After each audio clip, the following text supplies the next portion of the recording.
할렐루야. 네, 이 자리에 오신 여러분 환영하고 축복합니다.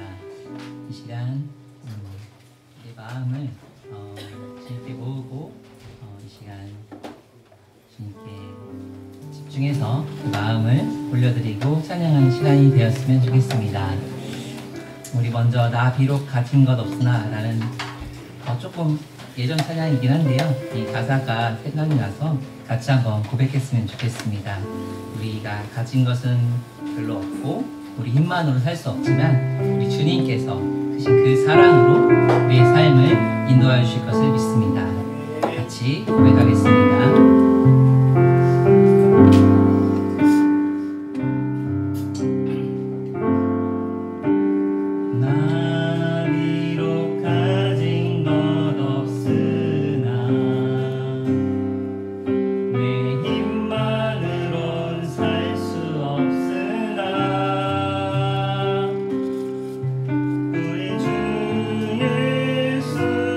나와 동행하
드릴 수 있는 우리가 되었으면 좋겠습니다. 이어서 주를 바라보며 라는 찬양이거든요. 찬양 가운데 우리가 우리 자신을 바라볼 때는 힘이 들고 우리가 부족해 보이지만 우리 주님을 바라볼 때 그분 안에 소망이 있는 줄 믿습니다. 소망을 갖고 찬양하는 시간이 되기를 소원합니다.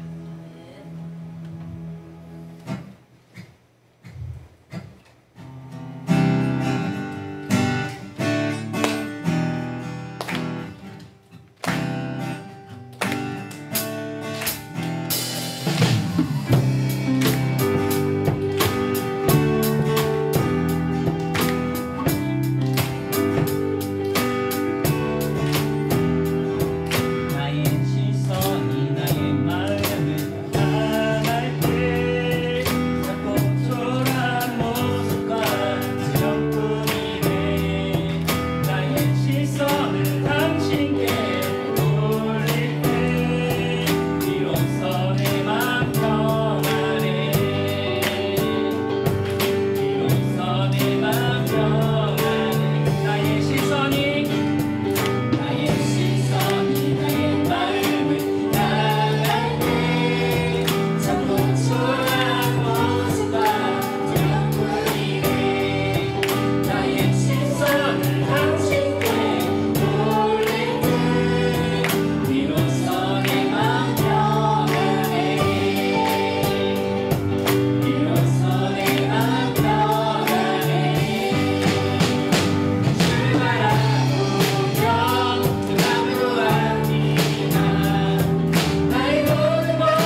주님을 바라보며 그분으로부터 오는 힘을 공급받는 우리가 되기를 소원합니다.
주님의 말씀을 믿는 자, 주님의 그의 구원을 얻을 것이고요.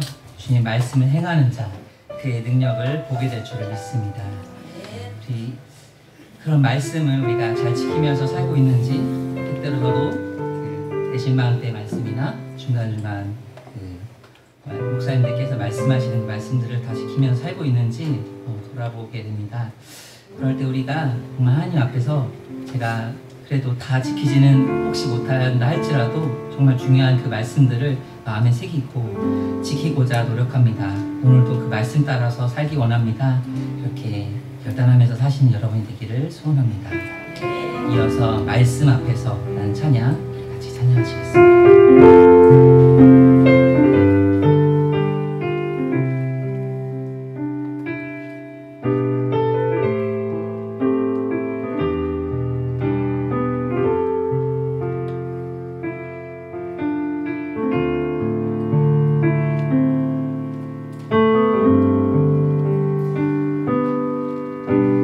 말씀 앞에서 경외함으로 주께 홀로 섭니다. 생명의 말씀 읽고 순종해 주를 예배합니다.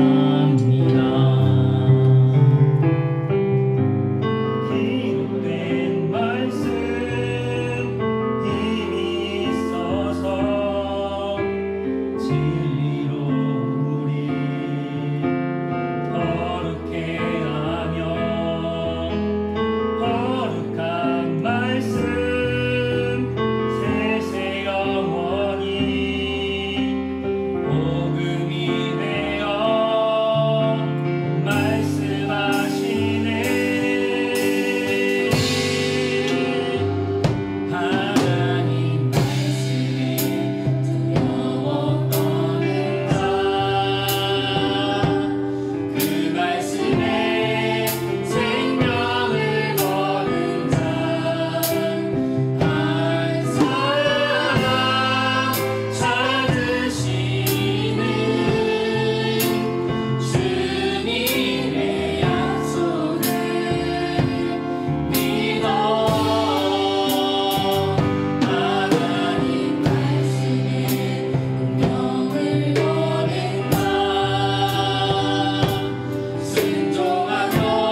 같이 묵도하시겠습니다.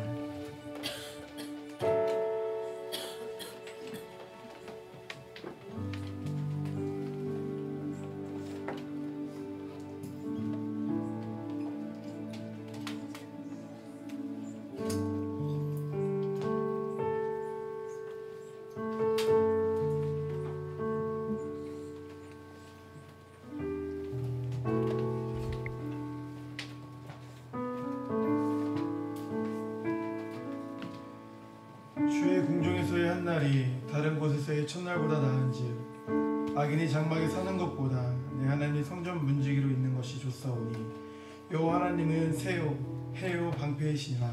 여호와께서 은혜와 영화를 주시며 정직하게 행하는 자에게 좋은 것을 아끼지 아니하실 것임이니이다. 만군의 여호와여, 주께 의지하는 자는 복이 있나이다. 아멘. 찬송가 315장 같이 찬양하도록 하겠습니다.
주님, 귀하고 귀한 날 아버지 저희들을 이곳으로 허락하여 주시고 이곳으로 인도해 주심에 감사드립니다.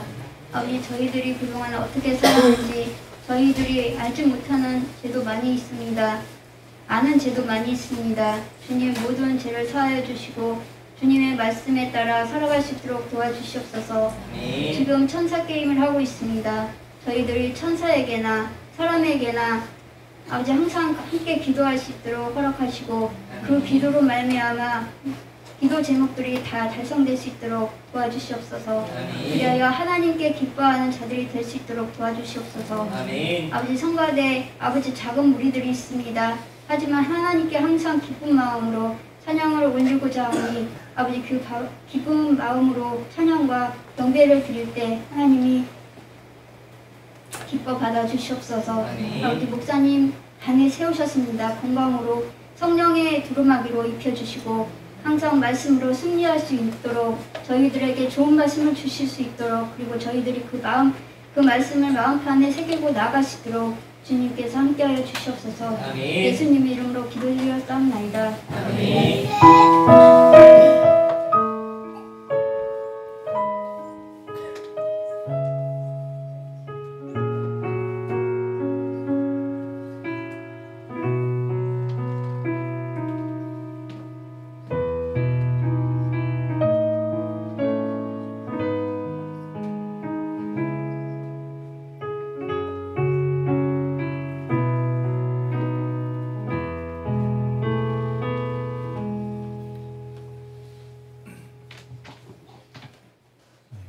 함께 나눌 말씀 마태복음 14장 말씀입니다. 마태복음 14장 길죠. 1절부터 33절까지 말씀 함께 보겠습니다.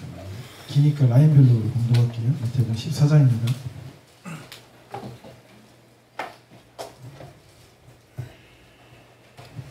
마태복음 14장 1절에서 33절까지 공독하겠습니다. 그때 분봉한 헤롯이 예수의 소문을 듣고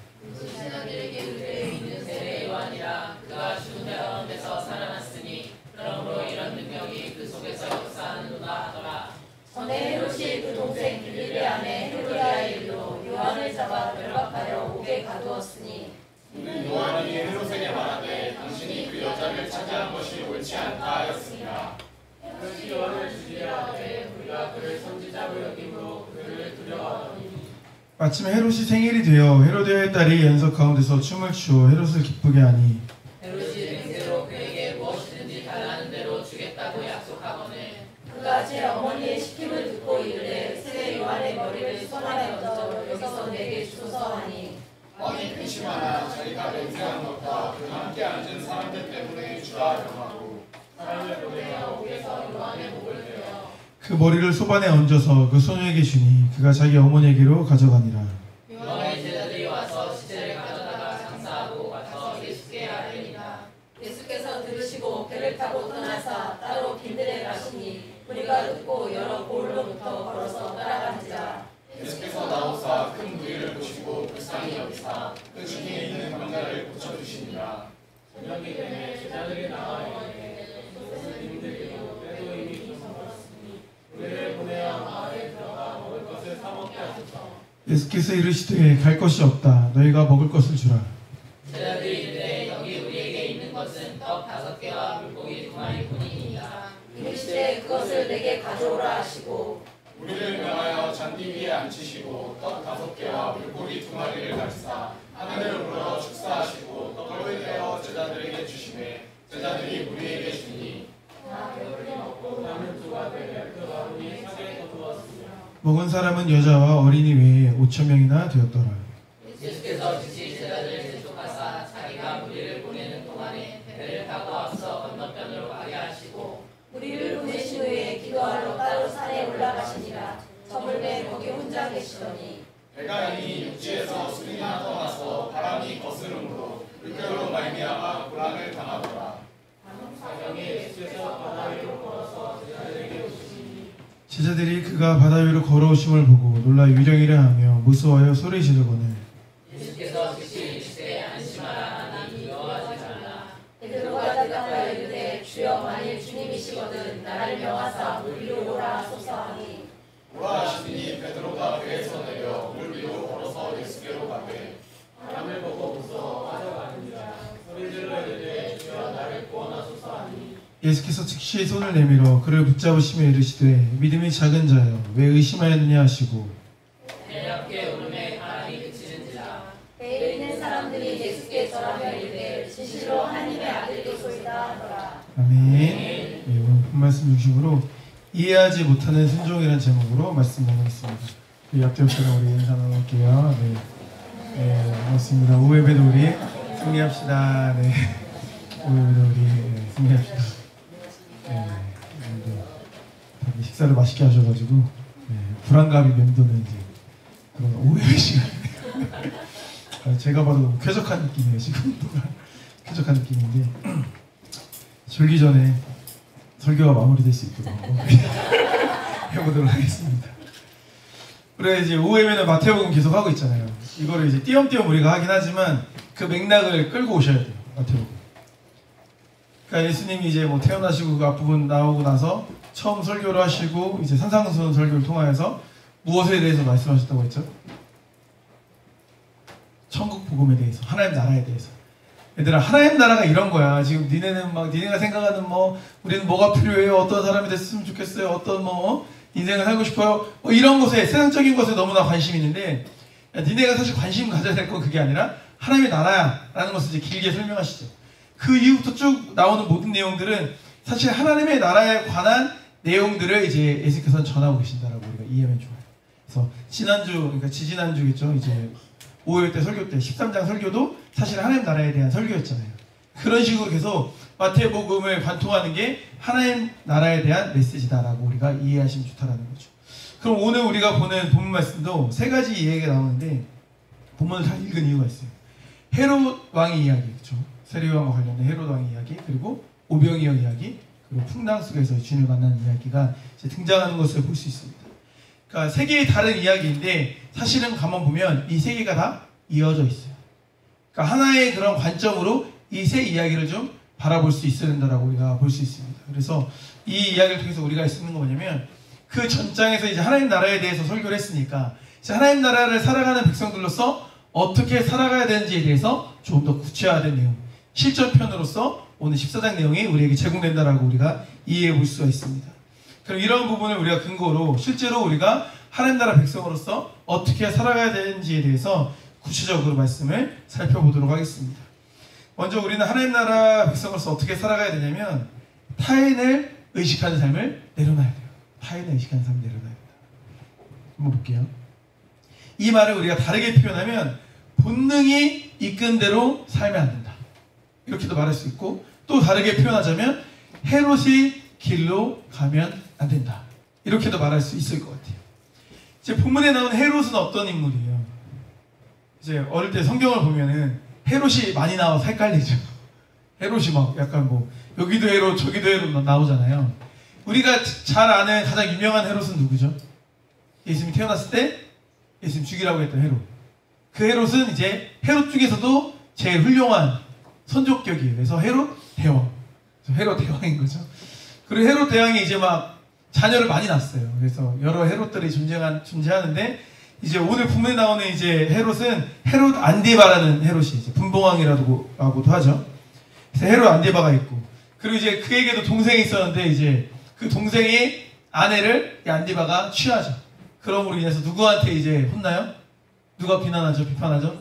세례요한이 비판하죠. 오늘 그 내용이 이제 담겨져 있는 거, 구체적인 내용이 담겨져 있진 않지만 길로 비판했다가 당연히 이제 헤로디아가 기분이 나쁠 거고 그 기분 나쁜 걸 이제 딸한테 말해가지고 결국에 이제 딸이 뭐 소원을 말함으로 인해서 이제 죽게 되는 그런 과정 우리가 다 알지 않습니까? 그러니까 헤롯 안디바는 권력이 있는 사람인데 참 재밌어요. 그 권력이 있으면 세상 당당하고 세상 힘있게 나가면 되는데 그에게는 뭐가 있었냐면 두려움이 있었다라는 거예요. 두려움이 있었다. 사람들이 두려워하는 이유가 뭡니까? 우리 두려움의 근본적인 감정, 두려움에 대한 근본적인 감정이 정체는 뭐죠? 뭐 때문에 두렵죠? 예? 누가 말씀하셨는데 뭐죠? 죽음이에요, 죽음. 먹고 살 걱정을 왜 하는 거죠? 죽을까봐.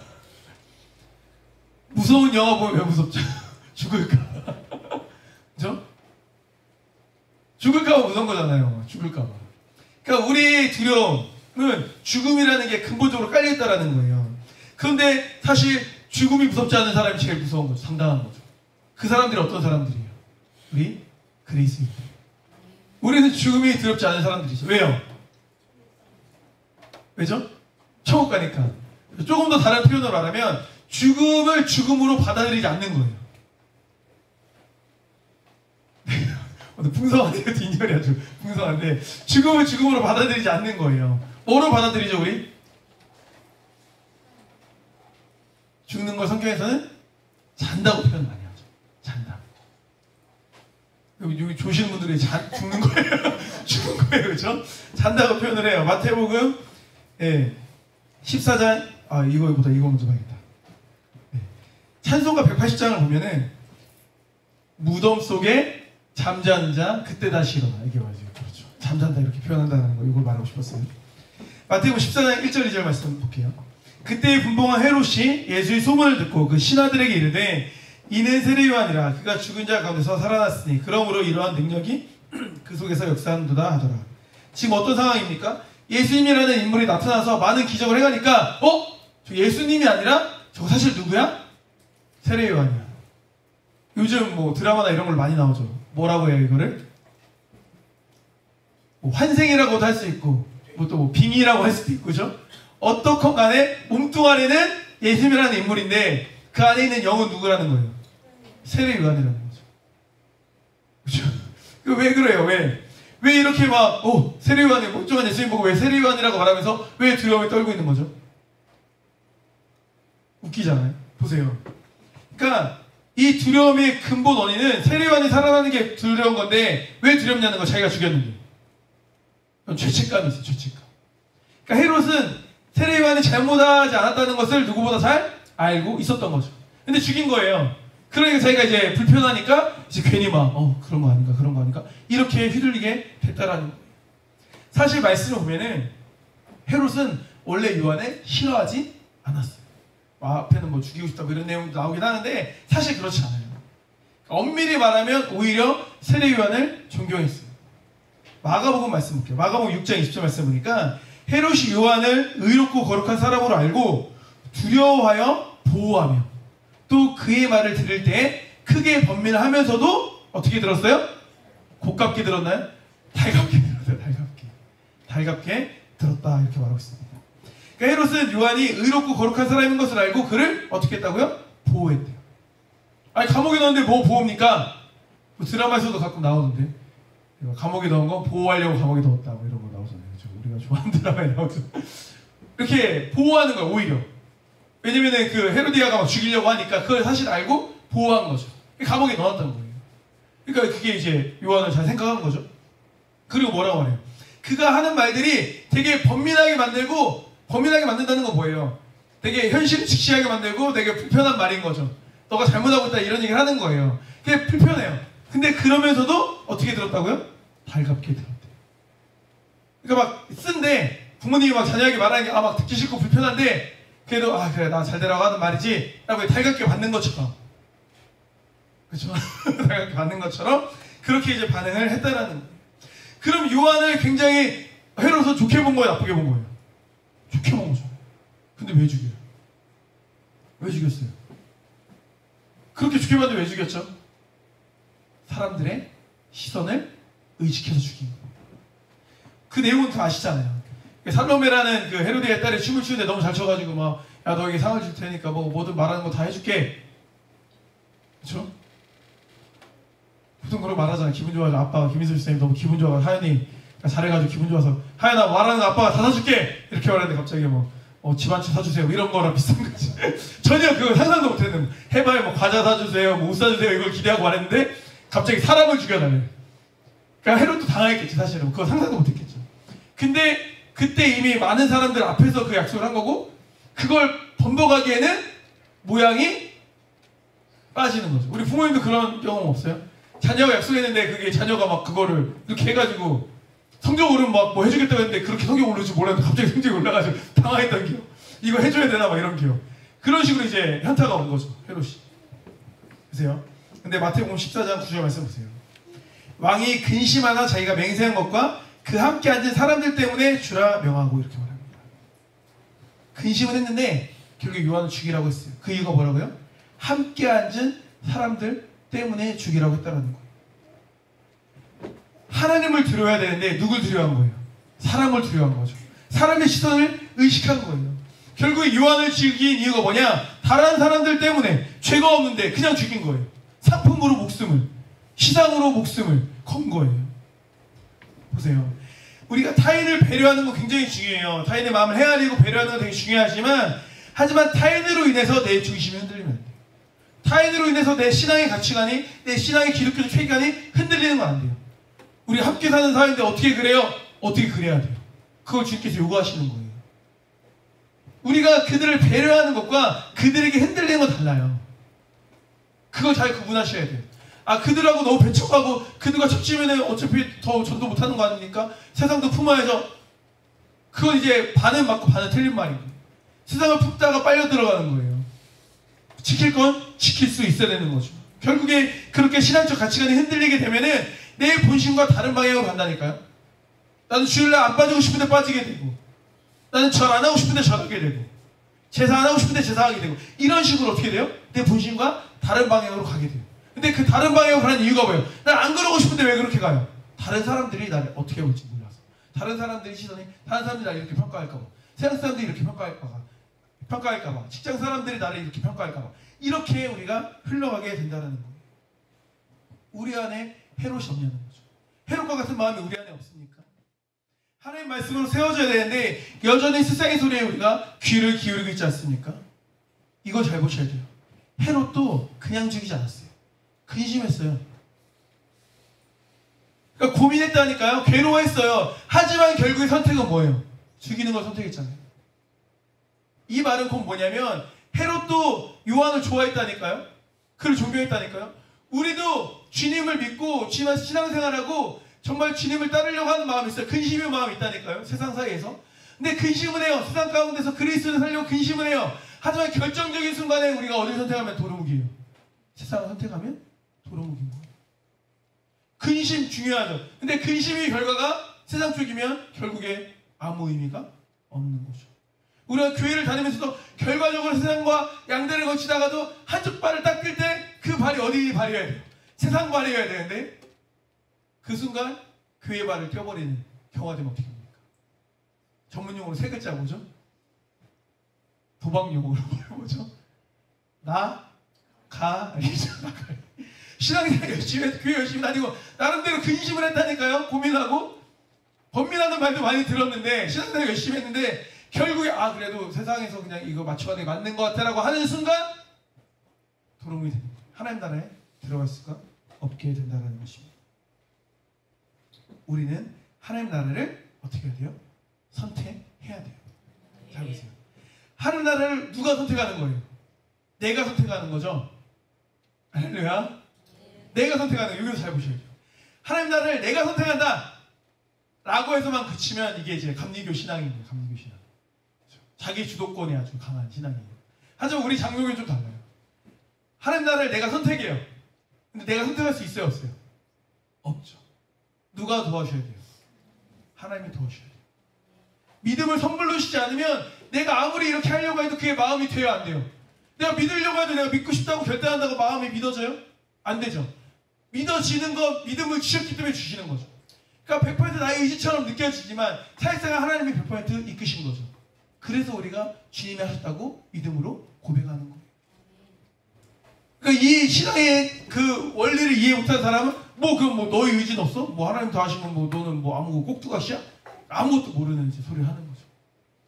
나의 입장에서 내 의지의 고백이지만 그 의지의 고백을 이끄시는 모든 분은 누구다? 하나님이시다.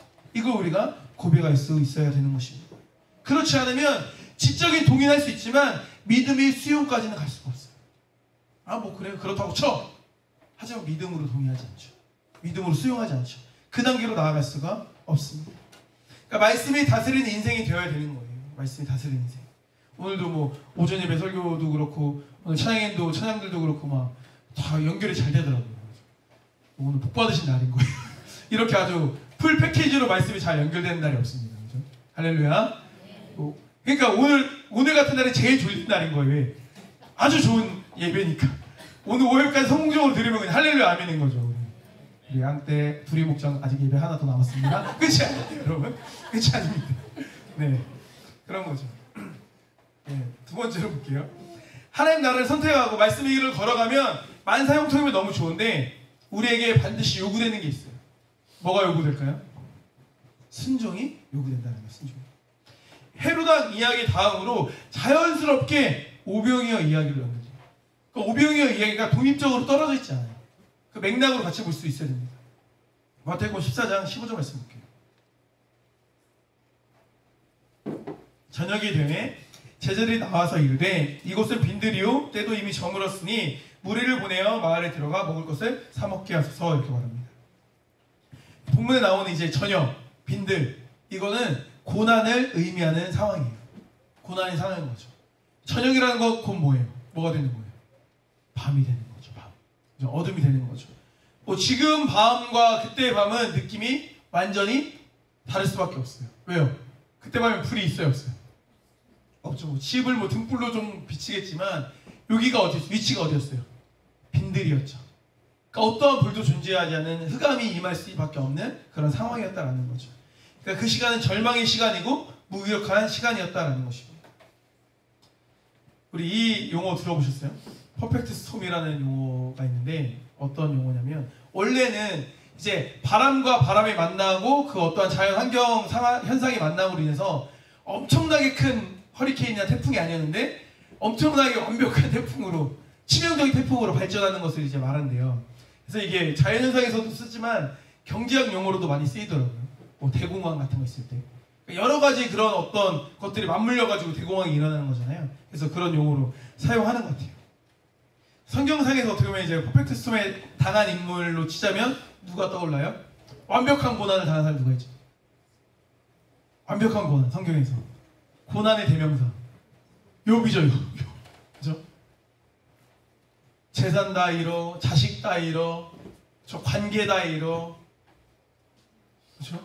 자기 병 걸려, 아내가 욕하고 떠나, 모든 걸 다 잃었죠. 모든 걸. 그죠? 그러니까 이렇게 이제 임하는 거죠. 이렇게. 사실 우리도 그렇죠. 뭐 고난이 올 때 그냥 하나하나 올 때도 있지만 뭐가 터지고 연달아 터지는 경우가 있잖아요. 그죠? 너무 힘들지 않습니까? 이 정도까지 상황은 아니어도 본문상에도 마찬가지의 상황이었어요. 환경적으로 이제 밤이 되는 상황이죠. 빈들이죠. 조달할 수가 없죠. 근데 사람도 막 10명, 20명이면 어떻게 마을에 가서 구해올 텐데 몇 명이라고 했어요?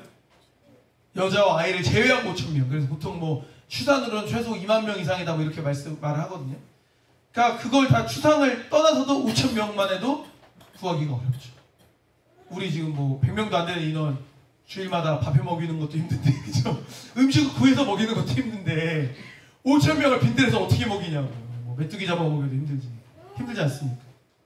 그런 최악의 상황이에요. 그러니까 제자들이 궁여지책으로 생각한 게 뭐예요? 우리를 돌려보내자. 각기 마을 가서 사 먹게 하자. 근데 사 먹을 마을이 있어요, 없어요? 없어요. 이건 사실은 그냥 책임을 회피하는 거죠. 그냥 어떻게 해서든 그냥 각자 도생하자 뭐 이런 느낌으로 이제 말을 한 거예요. 근데 이제 보세요. 마태복음 14장 15절 말씀하세요. 저녁이 되매 제자들이 나와 이르되 이곳은 빈들이요 때도 이미 저물었으니 무리를 보내어 마을에 들어가 먹을 것을 사 먹게 하소서. 그러니까 제자들은 합리적인 요청을 한 거예요. 예수님에게. 그나마 면피할 수 있는. 우리가 붙잡고 책임 못 질 거면 알아서 좀 사 먹을 수 있게 합시다. 이렇게 말하는 거죠. 근데 예수님의 대답은 합리적인 대답이 아니라 불합리적인 대답을 하세요. 마태복음 14장 16절 17절 말씀 보면 예수께서 이르시되 갈 것 없다. 갈 거 없대요. 보낼 거 없다 이거죠. 너희가 먹을 것을 주라. 이때 아마 제자들 눈이 2배로 커졌을 거예요. 네? 우리 없는데요. 눈이 2배로 커졌겠죠? 제자들이 이르되 여기 우리에게 있는 것은 떡 5개와 물고기 2마리 뿐입니다. 이렇게 말하는 거예요. 제자들이 바라본 건 뭐예요? 우리들의 한계를 바라본 거죠. 우리 떡 이거 뭐 물고기 몇 마리 이거밖에 없어요. 한 사람 먹을 거밖에 없어요. 1인분밖에 없어요. 이렇게 말하는 거예요. 우리에게 있는 것은 오병이어 뿐입니다. 이렇게 말하는 거죠. 우리도 한계 앞에서 이렇게 대응해요. 주님, 저희 오병이어밖에 없어요. 겨자씨밖에 없어요. 누룩밖에 없어요. 그러고 절망하는 거예요. 우리는 보잘것없는 현실 앞에서 절망한다니까요. 그런데 우리는 그렇게 반응해서는 안 돼요. 말씀을 기억해야 돼요. 그리고 순종해야 되는 거예요. 주님께서 뭐라고 말씀하십니까? 오병이어를 가져와라. 그 다음에 어떻게 해요? 사람들에게 나눠줘라.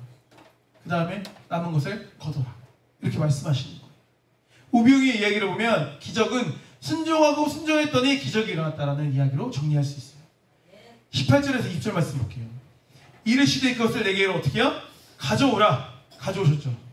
하시고 무리를 명하여 잔디 위에 앉히시고 떡 5개와 물고기 2마리를 가지사 하늘을 우러 축사하시고 떡을 떼어 제자들에게 주심에 제자들이 무리에게 주니 나눠주라. 다 배불리 먹고 남긴 조각을 12바구니에 차게 거두었어요. 거두라. 가져오라, 축사하시고 나눠주라, 순종하고 그걸 또 거두리라고 했을 때 거두는 거. 아니 떡 5개 물고기 2마리인데 남는 게 어디 있어요? 이렇게 말하지 않았어요. 이걸 어떻게 분배해요? 이걸 분배해야 하는데 어떻게 기적을 하는지 저도 너무 궁금해요. 뛰었을 때 뿅 하고 생겼는지 저도 너무 궁금한데 이게 더 자세하게 묘사하는 걸 정말 듣고 싶어요. 하지만 그 모든 과정을 순종했더니 결국에 모든 사람들이 다 배불리 먹게 되었다라고 말하고 있습니다. 순종할 때는요 질문을 하면 안 돼요. 그죠? 이거 가져와 이러면 어떻게 하면 돼요? 가져오면 돼요. 그죠? 왜 가져와야 돼요는 순종이 아니에요. 반순종. 싫어요? 불순종. 그죠? 궁금해서 물어봤어요. 가져오긴 할 건데 궁금해서 물어본 거 안 가져오려는 게 아니에요. 반순종. 반건조 순종이죠. 반건조 순종. 반순종이에요. 그냥 네 하고 가면 되는 거예요. 그게 순종이에요. 여러분 이걸 이해하셔야 돼요. 신앙은요 이해를 넘어서는 데까지 가야 돼요. 결국에 모두 다 넘어서야 돼요. 여러분이 이해를 넘어선 경험이 무조건 필요해요. 그러니까 이해 안에서만 있으면 한계가 있다니까요. 우리가 신앙생활하면서 잘 생각해보세요. 말도 안 되는 것에 내가 순종해본 경험이 있다. 그럼 이제 신앙 수준이 어느 정도 이제 정상 궤도에 이제 들어간 거예요. 근데 나는 아직까지 말도 안 되는 거에 순종해본 적이 없어. 난 다 말이 되는 것만 순종했는데 말이 되는 것도 순종하기 힘든데 그런 분들은 갈 길이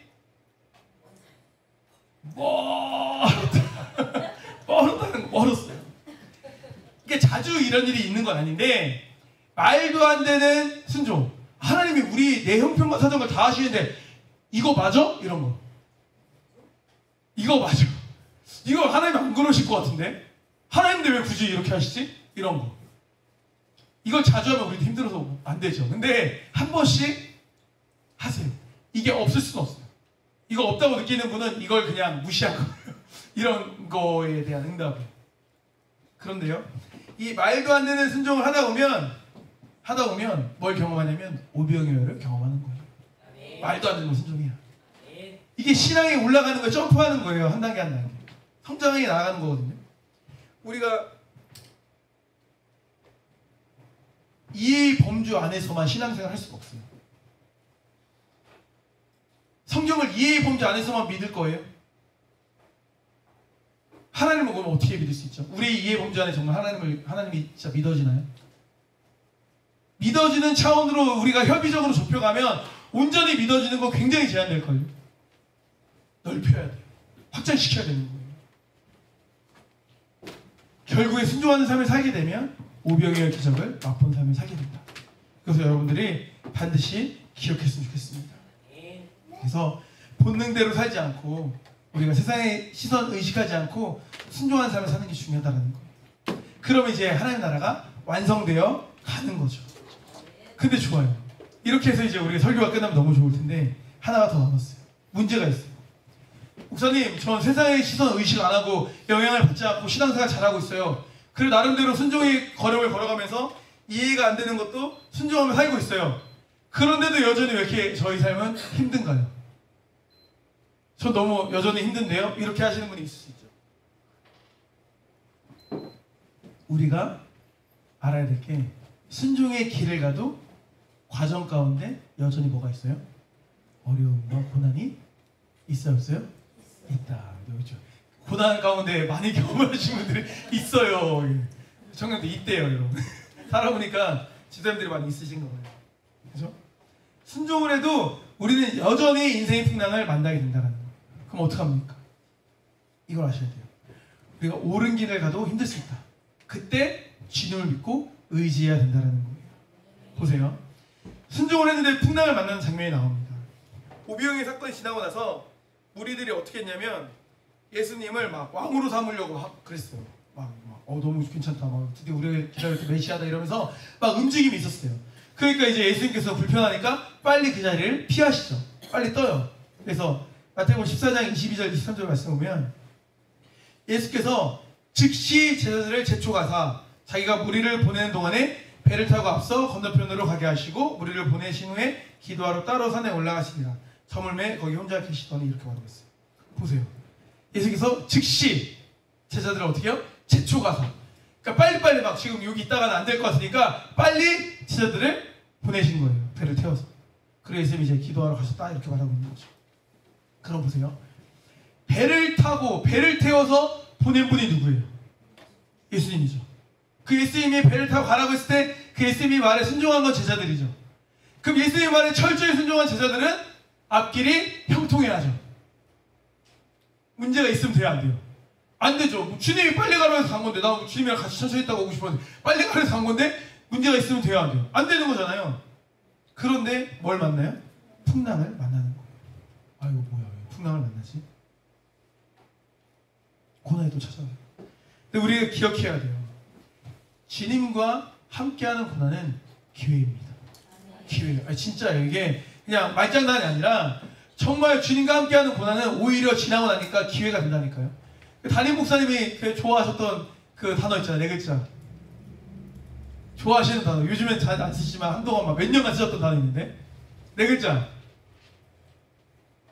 그게 뭐죠? 전화위버. 그렇죠. 전화위버. 담임 목사님 끝나고 우리 민규 아이스크림 한번 사주세요. 우리 청년들이 담임 목사님 아이스크림 사주는 게 요즘 없어져가지고 섭섭하다는 얘기 아이스크림 좀 사주세요. 아이스크림 좀. 물어 한번 아이스크림 안 사주니까 우성이가 대답 안 한 거예요. 아이스크림 사주라 대답을 하지. 아이스크림을 줘요? 잘 사주시면 좋을 것 같아요. 그런 거죠. 보세요. 사도행전이 우리에게 굉장히 은혜롭지만 예수를 믿지 않는 사람들이 볼 때 사도행전은 어떤 행전일까요? 고난 행전이죠. 말씀 좀 하다가 막 돌 맞아 죽고, 말씀 좀 하다가 잡혀서 막 사형당하고, 야곱 같은 경우 고난 받고 막 사도 바울 막 매 맞고 막 감옥에 갇히고, 고난이 일세계 고난 일세. 잡혀가고 끌려가고 돌에 맞고. 그런데 그들은 미쳤어요. 그런데도 좋아해. 그래서 예수에 미쳤다 이렇게 말하는 거예요. 그죠? 그래서 그들 때문에 사도행전이 복음행전이 되는 거라니까요. 이게 기적인 거예요. 이게 풍랑이 그런 거예요. 마태복음 14장 25절 말씀 보면 밤 사경에 예수께서 바다 위로 걸어서 제자들에게 오시니. 보세요. 이게 성경이라는 게 굉장히 어쨌든 제한된 말씀이기 때문에 구체적으로 적은 건 의미가 있다고 보는 게 맞아요. 그러니까 굳이 예수님이 그냥 찾아와서 풍랑을 그치게 하고 만났다라고 하면 되는데 굳이 왜 밤 사경이라는 시간을 적었을까? 밤 사경이라는 것은 이제 새벽 3시에서 6시 사이거든요. 이게 이제 이거는 로마 시간대고, 이게 구약 히브리 시간대랑 좀 달라요.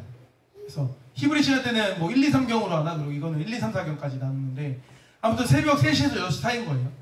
그러면 이제 저녁 때쯤에 이렇게 마무리해가지고 밤이 되기 전에 예수님이 배를 태워 보냈으니까 이제 한 6시간 이상은 풍랑 속에서 제자들이 있었다라고 우리가 유추해 볼 수가 있는 거죠.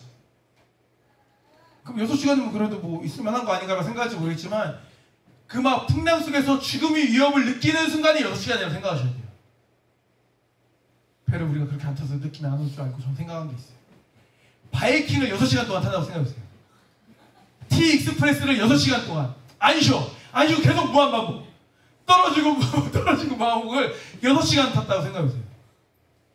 좋아하시는 분들 뭐 열심히 좋아하는 것 같은데 좋아하시는 분들도 있지만 우리 같이 이제 심장 약한 분들, 놀이기구 한번 타면 약 먹고 막 이런 분들 있잖아요. 그죠? 그런 분들은 뭐예요? 그게 지옥이죠. 얼마나 없어요. 이렇게 막 올라갈 때 저 심장이 쫄아붙어요. 그런 거 타면. 저 안 타봤어요. 아무도. 청룡열차 같은 거 타봤는데 올라가는 게 너무 무섭더라고요. 그런데 바다에서 풍랑이 막 배가 막 이렇게 치는 게 6시간 이상이라고 생각을 한번 해보는 거죠. 굉장히 고난 가운데 있었다는 거예요. 마태복음 14장 24절 말씀 보면 배가 이미 육지에서 술이나 떠나서 돌아올 수 없을 위치라는 거죠. 술이나 떠나서 바람이 거스름으로 물결로 말미암아 어떻게 해요? 고난을 당했다. 그거 엄청 힘들었다는 거겠죠. 그냥 풍랑이 좀 길었다가 아니라 고난을 당했다는 거죠. 근데 고난을 받고 있을 때 누가 등장합니까? 예수님이 등장하세요. 27절 말씀 보니까 예수께서 즉시 이르시되 안심하라, 나니 두려워하지 말라 말씀하시는 거예요.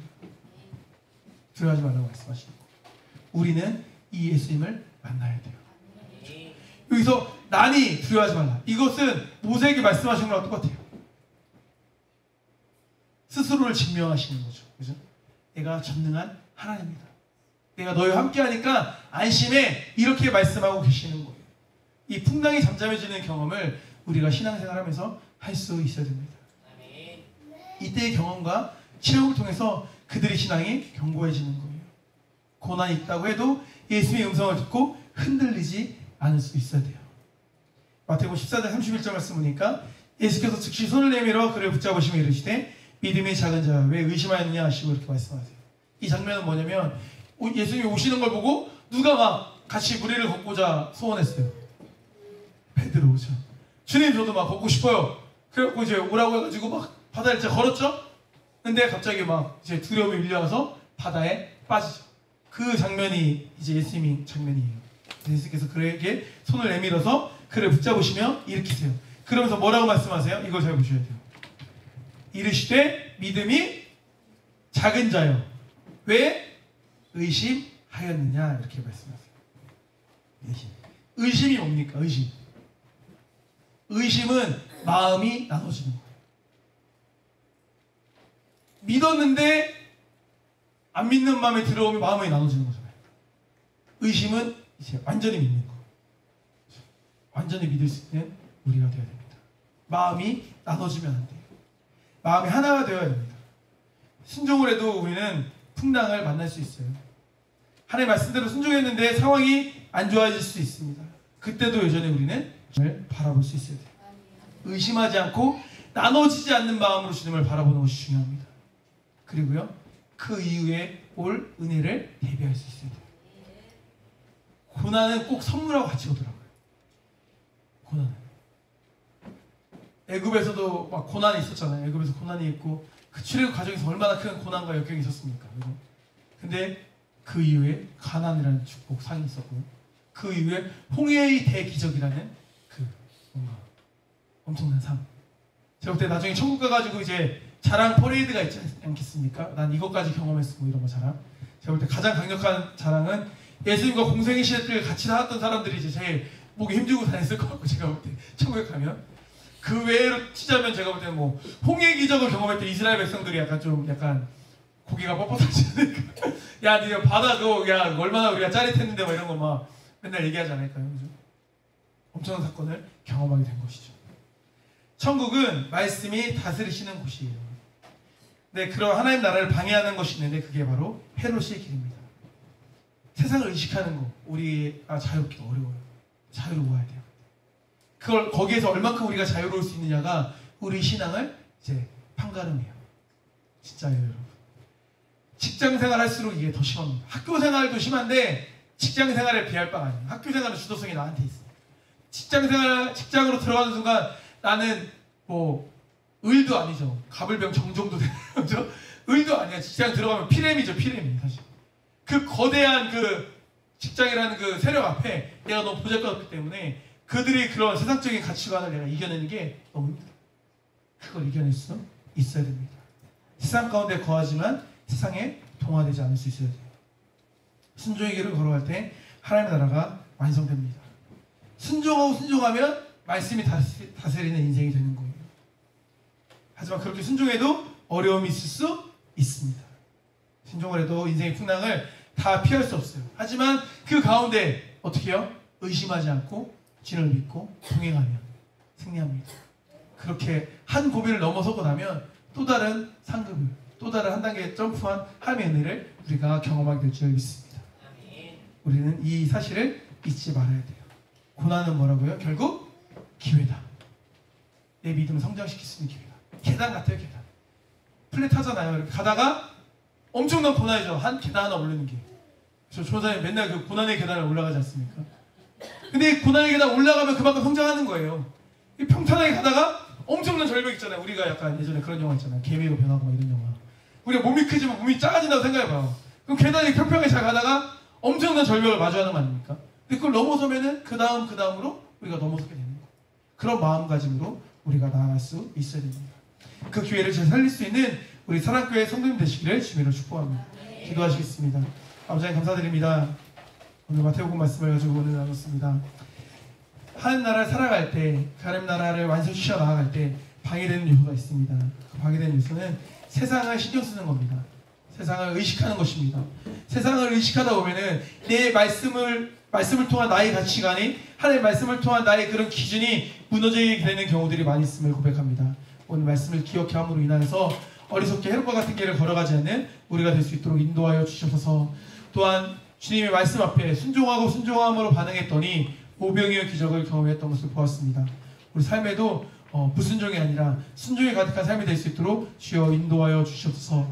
우리가 주님 안에서 순종하며 살아가도 여전히 우리 앞에는 고난이 있을 것입니다. 하지만 그것을 우리가 너무나 힘들어하고 절망하는 것이 아니라, 하나님 나를 안 사랑한다고 생각하는 것이 아니라, 그 가운데서도 여전히 주님을 믿고 신뢰할 수 있는 우리가 될 수 있도록 인도하여 주시옵소서.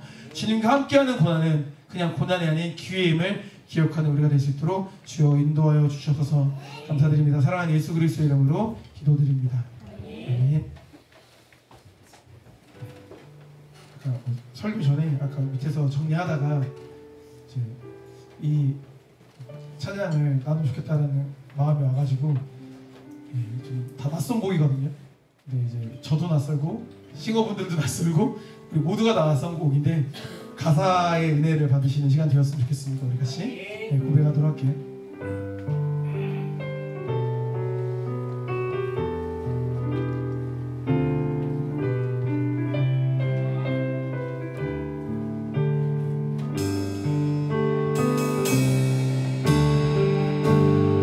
고난이 은혜였음을,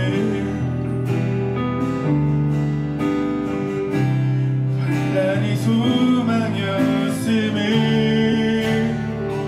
내 어리석음을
모든 시간이 주의 은혜였다네.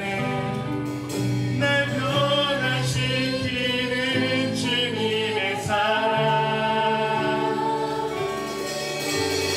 그 시간으로 난 주께 선물 받았네.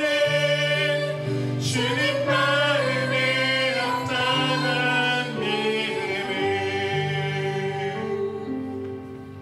아멘. 우리 드려진 예물 함께 봉헌하겠습니다. 우리 변예진 자매님 주여 문 드렸습니다. 변예진 자매님 19절 드렸습니다. 기도하시겠습니다. 아버지 하나님 감사드립니다. 주께 사랑하시는 우리 예진 자매 이렇게 19절 예물과 주여 문 드리고 있습니다. 예물들의 속죄를 주님께서 기억하여 주시고 그 자매의 삶을 주님께서 언제나 동행하시고 책임져 주시길 간절히 소원합니다. 오늘 지금 공부하고 있는 가운데 있습니다. 그에게 지혜와 명철을 더하심으로 인하여서 주어진 학업을 잘 감당할 수 있도록 인도하시고 그의 인생길을 계획을 그에게 깨닫게 하심으로 인하여서 심히 비춰주시는 그 길을 걸어가는 데 부족함이 없는 주님의 귀한 자가 될 수 있도록 주여 인도하여 주시옵소서. 감사드립니다. 사랑하는 예수 그리스도 이름으로 기도드립니다. 우리 축도로 예배 마치도록 하겠습니다. 이제는 우리 주 예수 그리스도의 은혜와 하나님의 사랑과 성령의 교통하심이 순종함으로 하나님 나라를 완성하기를 결단하고 돌아가는 성도들의 머리 위에 함께 있을지어다. 아멘.